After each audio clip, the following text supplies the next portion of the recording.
Hello বন্ধুরা, কেমন আছো সবাই? আশা করি সবাই ভালো আছো। আমি আবারও চলে এসেছি। আজকে আমি তৈরি করে দেখাবো মশলা মাছ। এই মশলা মাছ ভাজাটা খেতে খুবই ভালো লাগে। দেখে নিই আমি কেমনভাবে মশলা মাছ ভাজাটা তৈরি করেছি।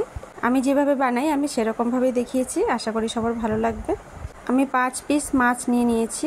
রুই বা কাতলা যে কোনো মাছ নিলেই হবে।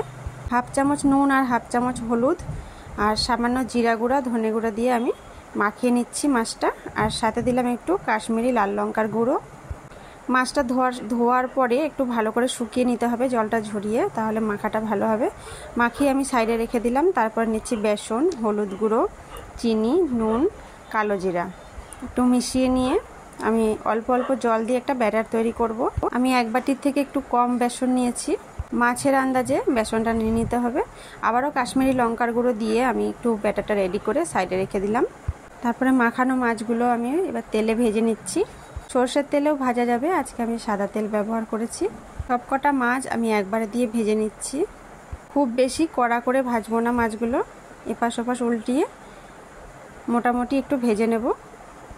এবার মাছগুলো ভাজা হয়ে গেছে, এবার আমি তুলে নেব।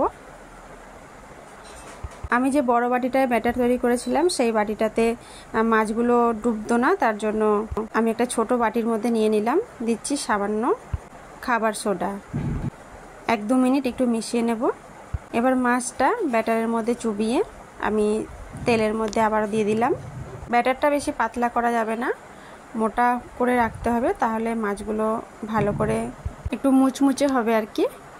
তো একটা দুটো করে মাছ ভেজে নিলেই ভালো হয়। আমি যেহেতু তাড়াহুড়ো ছিল তার জন্য আমি সব মাছগুলো আমি দিয়ে দিয়েছিলাম।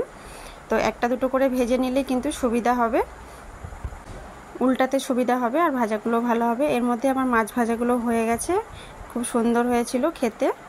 তো আমি এই মাছ ভাজাটা খিচুড়ির সাথে পরিবেশন করেছি। ভাতের সাথেও কিন্তু এটা খুবই ভালো লাগবে খেতে। কেমন লাগলো ভিডিওটা কমেন্ট করে জানাবেন। চ্যানেলটা সাবস্ক্রাইব করে আমার পাশে থাকবেন। কোনো ধরনের রান্না যদি দেখতে চান অবশ্যই কমেন্ট করে জানাবেন। আজকের মতন এখানে শেষ করছি। সবাই ভালো থাকবেন। টাটা।